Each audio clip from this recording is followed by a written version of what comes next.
नमस्कार दोस्तों, आज की हमारी कहानी आपको पसंद आए तो प्लीज़ मेरे चैनल को सब्सक्राइब करें। माँ, मैं बहुत थक गई हूँ। घर संभालते संभालते यहाँ मेरी थकान किसी को नज़र नहीं आती। कुछ दिन आराम करना चाहती हूँ। सोच रही हूँ कुछ दिनों के लिए अपने मायके आ जाऊँ। आते हुए अपने बच्चों को भी साथ लेकर आऊँगी। वे वहीं से स्कूल चले जाएंगे। आखिर एक ही शहर में ससुराल और मायका होने का कुछ तो फ़ायदा मिले।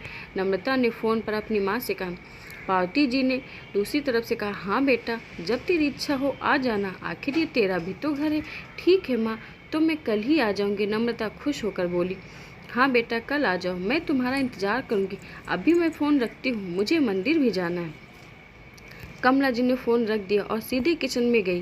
किचन में खाना बना रही बहू से बोली, अरे अनुपमा, सुनो, कल तुम्हारी ननंद आ रही है। आज बाजार जाकर फल सब्जी और मिठाइयाँ लेकर आना। बेचारी मेरी बेटी ससुराल में नौकरों की तरह काम करती है और उस पर कोई ध्यान ही नहीं देता। यहाँ आएगी, कुछ दिन रहेगी तो उसका मन और तबीयत अच्छे रहेंगे। सास के मुंह से ऐसी बातें सुनकर अनुपमा का चेहरा उतर गया। वह मन ही मन सोचने लगी, काश आपको मेरी थकावट भी नजर आती। मैं भी दिन रात झाड़ू पोछा, बर्तन, खाना बनाना, मार्केट जाना और हर वह काम करती हूँ जिससे हमारे परिवार वालों को कोई दिक्कत न हो। काश आप मुझ पर भी ध्यान दे पाती। आपकी बेटी तो जब मन में आता है तब यहाँ आ जाती है, लेकिन मैं साल में एक बार ही अपनी माँ के पास जाती हूँ, तब भी आपको प्रॉब्लम होती है। मैं भी इंसान हूँ, मेरा भी मन होता है।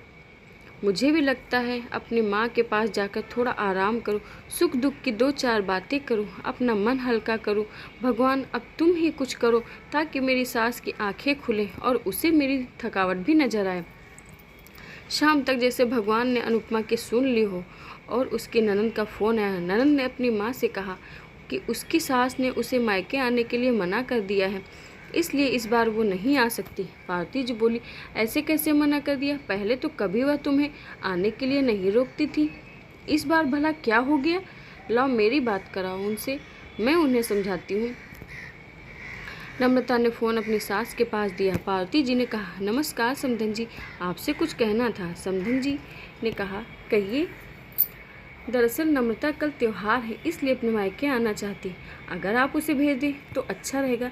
नम्रता की सास ने कहा, देखिए समधन जी, आपकी बेटी मायके जाकर है, इस बात के लिए हमने उसे कभी नहीं रोका और इस बात से हमें कोई प्रॉब्लम है भी नहीं। कुछ दिनों पहले मैं अपने रिश्तेदार की शादी में गई थी। वहाँ आपकी बहू अनुपमा की माता जी से मिलने का मौका मिला। उनसे गपशप करने के दौरान उनकी बातों से पता चला कि अनुपमा को साल में एक ही बार अपने मायके जाने को मिलता है और वह भी बहुत कम समय के लिए। मुझे लगता है आपको पहले अनुपमा को उसके मायके भेज देना चाहिए और वह जब मायके होकर आ जाएगी तो मैं नम्रता को आपके पास भेज दूंगी।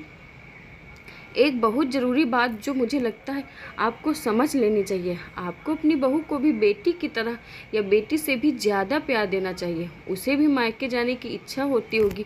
हो सकता है नम्रता के वहाँ आने से उसकी आवभगत करने के लिए आप उसे उसके मायके नहीं भेजती होंगी, या फिर वह आपसे कुछ कहने से अभी डरती हो। अगर आप उसको घर में एक कैदी बनाकर रखेंगी तो एक दिन ऐसा आएगा जब वह आपके खिलाफ बोलेगी, फिर वह आपकी सुनेगी भी नहीं और जब चाहे तब अपने मायके चली जाएगी। ऐसी परिस्थितियाँ, इससे अच्छा है कि आप ही कुछ बदलाव अमल में ले आएं जिससे आपका रिश्ता और रिश्ते की मिठास खराब ना हो। पार्वती जी को अपनी समधन की हर एक बात में सच्चाई नजर आई। उन्हें महसूस हुआ कि उन्होंने अपनी बेटी के प्यार में अंधे होकर कभी भी अपनी बहू के मन का विचार नहीं किया। उन्होंने हमेशा ही अपनी बेटी को अपनी बहू से ऊपर रखा। दूसरी तरफ नम्रता भी अपनी भाभी के बारे में हो रही इस बातचीत को सुन रही थी।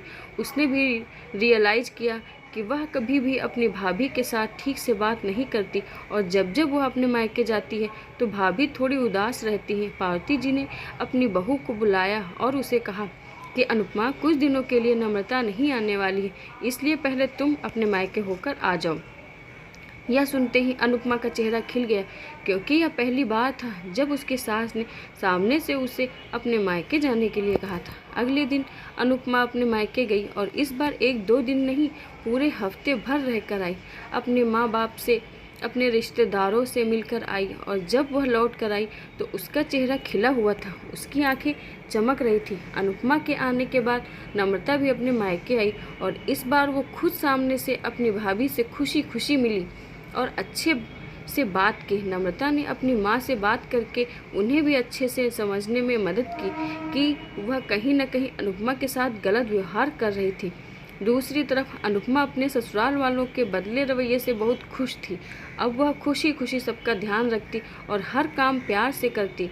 वह ध्यान रखती कि कोई भी ऐसी बात या काम न करे जिससे घर में तनाव का माहौल पैदा हो। पार्वती जी अपनी बहू को खुद ही समय समय पर मायके भेज दिया करती। एक छोटे से बदलाव ने सास बहू और भाभी ननद के बीच की कड़वाहट को दूर कर दिया और रिश्तों को भी और भी ज़्यादा मीठा और मजबूत बना दिया। तो आपको हमारी कहानी कैसी लगी?